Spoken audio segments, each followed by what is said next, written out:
Mañanas Blue.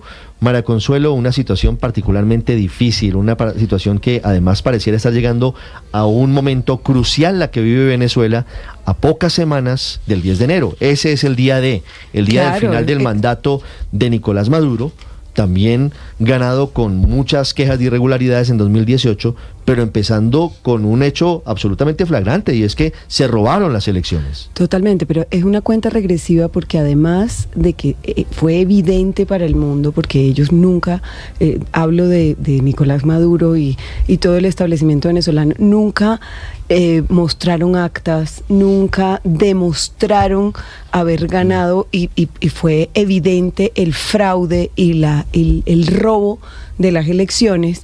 Pues hay un cambio importante en el continente, que fue el triunfo de Donald Trump. Entonces hay una expectativa distinta a lo que sucedió de esa manera, no cómplice, pero condescendiente del gobierno Biden con Venezuela. Yo quisiera que el 10 de enero estuviera Edmundo González, porque es la decisión del pueblo venezolano, ¿verdad? Expresado en las urnas, pero yo no veo cómo. Bueno, es decir, no sabemos honestamente no Ricardo, veo cómo. La verdad, hoy, mire, es lo que quiero. Es decir, lo que quiero es que en Venezuela haya democracia, Ricardo, porque ninguna dictadura está bien. Claro, pero sobre la entrevista, yo creo que sin duda el talante del presidente Edmundo González es de suma prudencia, pero sí nos marcó una diferencia muy clara, como cuando usted le preguntó si no íbamos a entrar en Juan Guaidó 2.0. Exacto, en Juan Guaidó, segunda parte, y él dice, no, Juan Guaidó fue producto de un decreto, yo fui elegido democráticamente. Esa no es una diferencia por una menor. Pero ¿cuál es el camino? Significativa. Pero es que no hay camino real, es decir, camino real no lo veo. No lo sabemos. Aquí coincidimos todos en que el pueblo venezolano eligió con grandes mayorías a Edmundo González y por supuesto a María Corina Machado, que no estaba en el tarjetón, pero que ha sido una lideresa extraordinaria ante esta dictadura usurpadora.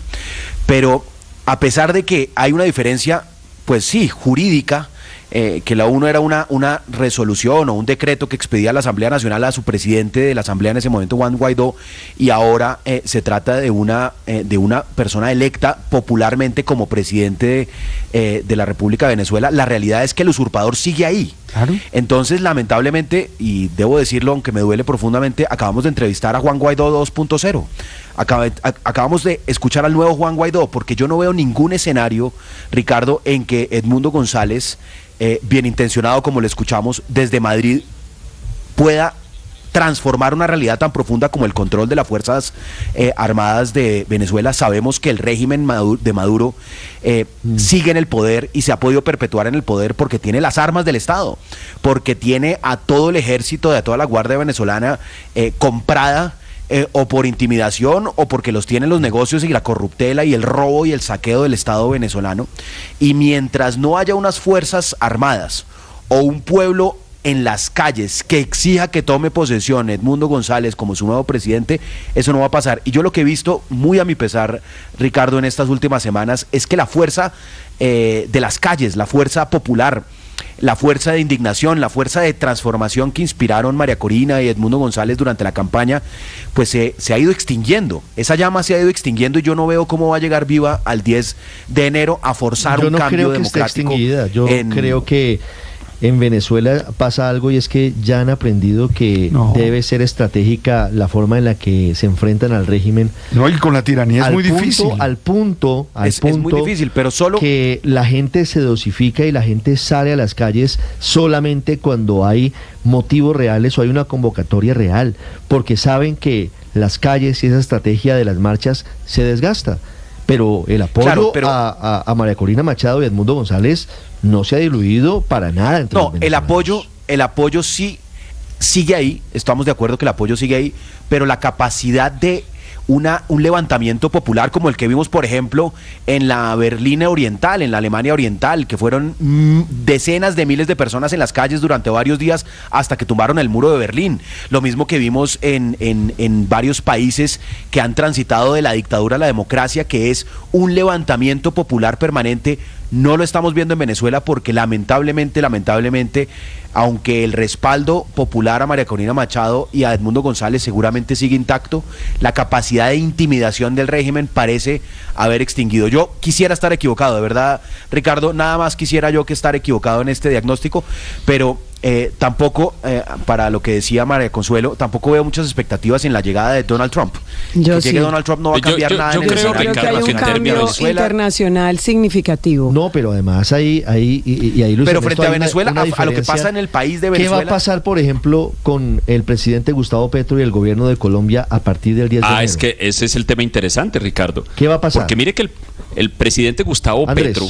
El presidente Gustavo Petro y el gobierno colombiano pasaron de una posición que era de silencio supuestamente estratégico, que porque había una estrategia pragmática para tratar de alguna manera buscar un acuerdo, una negociación, una vía de solución, manteniendo un canal con el régimen de Maduro. Pero mire que a lo que hemos ido transitando en los próximos días, y es a lo que creo que va a arribar el presidente Petro, es a una especie de justificación velada del gobierno de Maduro y de lo que está pasando en Venezuela por la vía de la tesis o la narrativa de que Venezuela sufre un bloqueo económico por parte de Estados Unidos.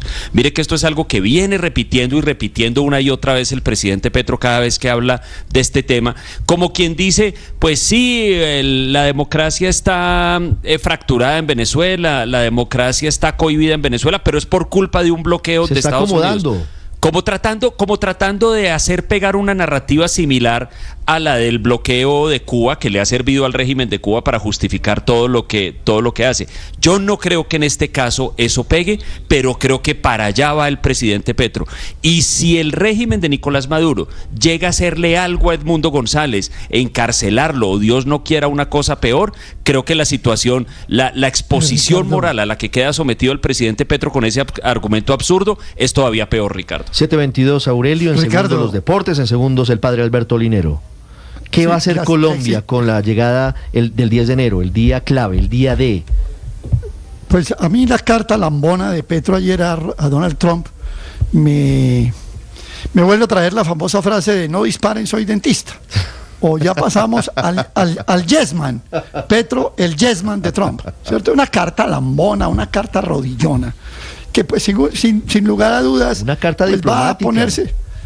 ¿O qué creía que debía ser el presidente? Pero eso no era lo que decía ni él ni Francia Márquez hace un mes. ¿Se acuerda de Francia Márquez, en pleno premio que le dio la Universidad de Harvard? Pues también se echó su speech a favor de Kamala Harris y en contra de Donald Trump. Entonces estamos hablando pues de un gobierno que prácticamente ya se le entregó a Trump. Es que la carta es realmente, yo no entiendo cómo después de esa carta hay gente que diga que Petro es de izquierda. ¿Y qué tiene que ver esa carta con la relación de Colombia y Venezuela? Pues que se va a poner al servicio de lo que diga Trump en todas las materias, migración, narcotráfico, Venezuela, paz, etcétera, etcétera. Eso es lo que dice la carta. Tengo dudas. Aquí dice la carta es, a lo que usted diga, aquí estoy, que la cosa, que la una, que la otra. Y una cosa que es importante. Yo creo que todo el tema de Venezuela, y Andrés Mejía, que es un experto en este tema desde hace muchos años, lo sabe, pasa por un país que se llama Cuba. Maduro es un hombre de Cuba, eso no lo podemos negar. Maduro fue un hombre que los castristas impusieron en Venezuela cuando Chávez se fue a morir.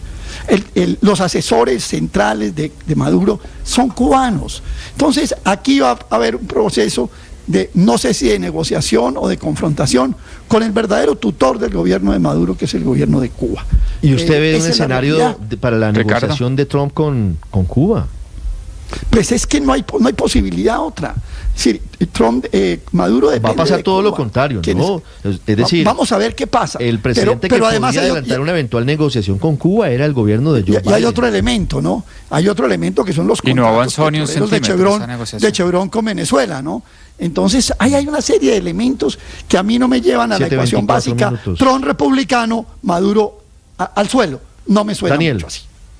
Ricardo, yo no veo el escenario y hay una buena noticia enmascarada para los venezolanos, y es que en el último año y medio, 2 años, la economía venezolana había llegado a un nivel tan bajo de crecimiento económico, de niveles de ingreso, etcétera, que en el último año y medio, 2 años, se han visto cifras entre comillas positivas, ojo con lo que estoy diciendo, no es que la economía venezolana esté bien, pero es que había tocado un nivel tan bajo que cualquier cosa de ahí para adelante era recuperación, y eso lo sienten los venezolanos en los bolsillos, y desafortunadamente pueden estar percibiendo una situación equivocada de prosperidad temporal en sus niveles de ingreso, en sus niveles de empleo, y ahí veo muy difícil que el pueblo se organice y haga una presión para que el 10 de enero asuma la presidencia Edmundo González. Yo no veo posibilidad, y tampoco veo posibilidad por el lado de Trump de una negociación.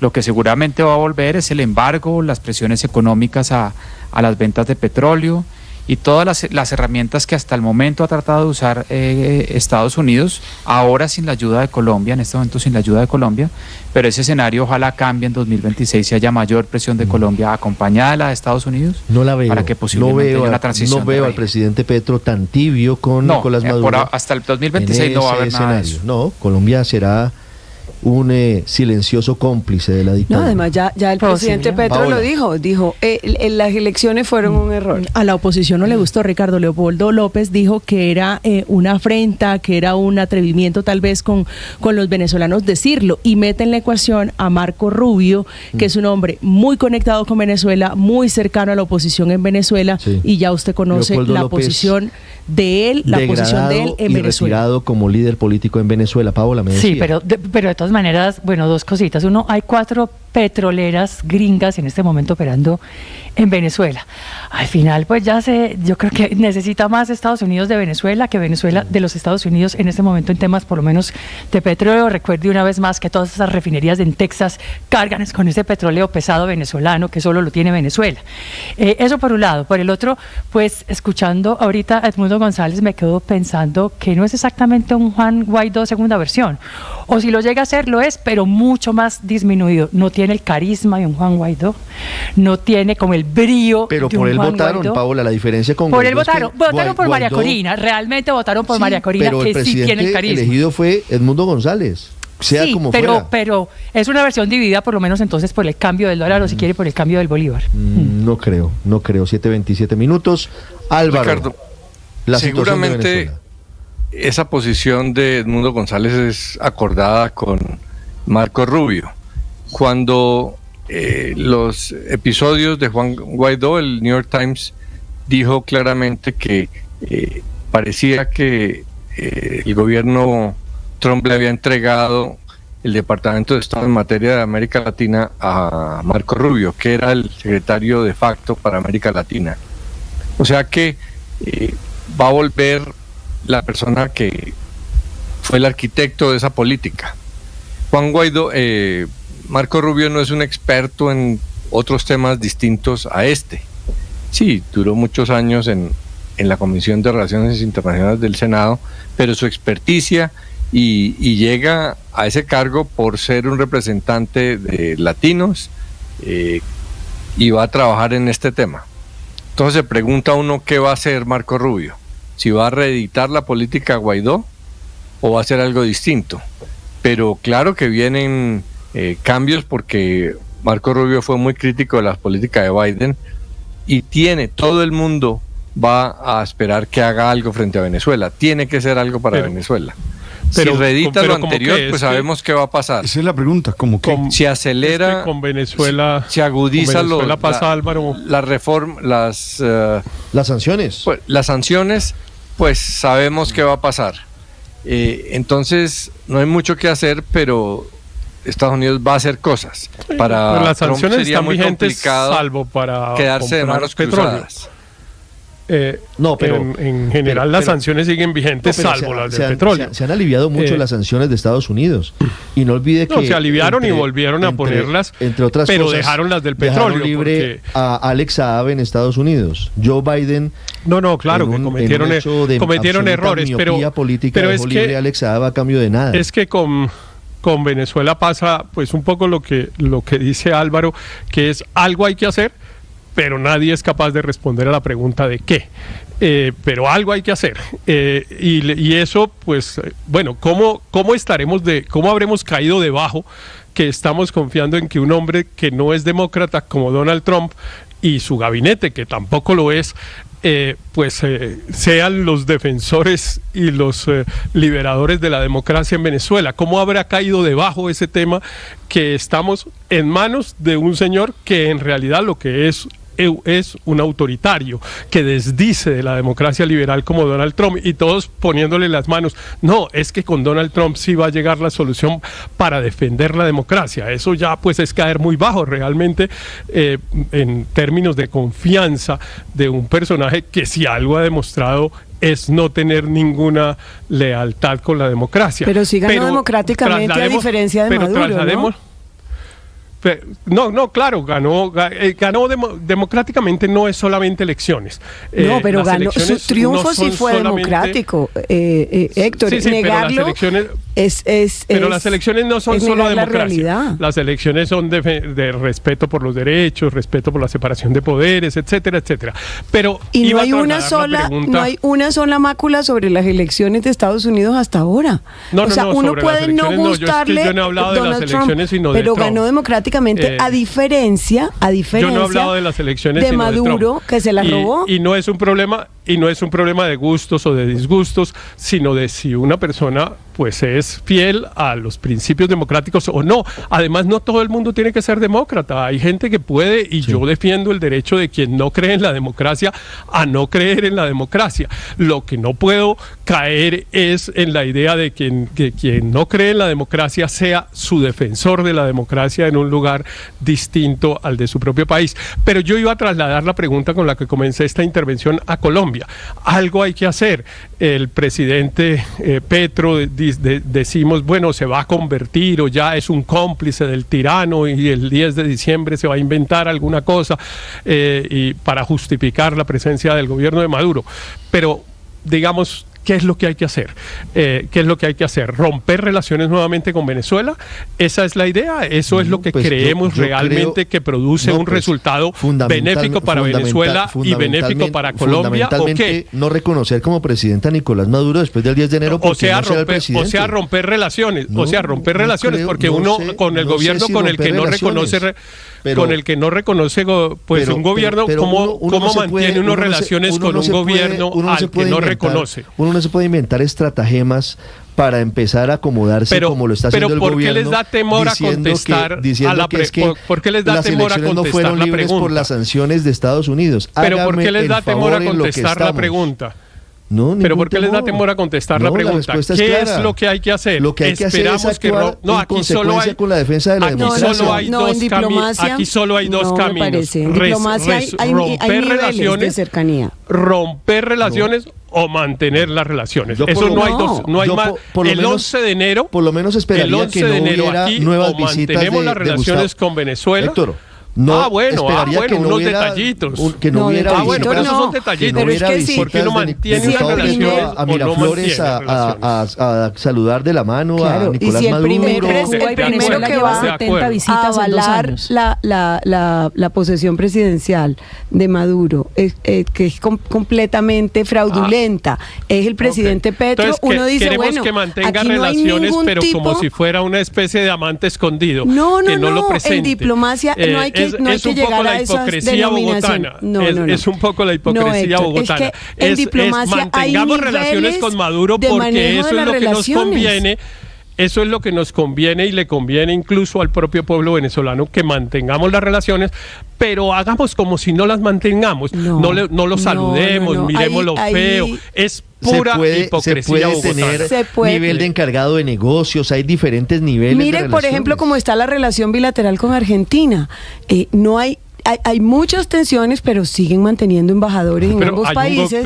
Pero es que a nadie se le ocurre que Milei no sea el presidente de Argentina. Obviamente hay un gobierno que lo reconoce todo el mundo, incluido el de Colombia. La pregunta es, ¿cómo se hace para mantener relaciones con un Estado? Colombia debe reconocer a Nicolás Maduro como presidente a pesar de todo lo que pasó. ¿Cómo se hace? Perfecto. Es que, esa no es mi pregunta, esa no es mi respuesta, es mi pregunta, que es, ¿Cómo se hace para mantener relaciones con un país al que a uno no le reconoce su gobierno? ¿Cómo hace? El que encuentre la fórmula, yo se la agradezco mucho si me contestan la pregunta. Relaciones consulares en beneficio de los colombianos allá, de los venezolanos acá. De todas las formas, menos intentando acomodarse diciendo que es que las elecciones no fueron libres en Venezuela por las sanciones de Estados Unidos. Hágame el favor en lo que estamos. Cada vez dándole más el lado a Nicolás Maduro y cada vez abriendo más la puerta a reconocer al régimen, como siempre lo intentó hacer el presidente Petro a pesar de todas las vueltas que intentó dar. Al final las cosas quedan en su verdadera magnitud. 7:35, llega el Padre Linero, llegan los deportes.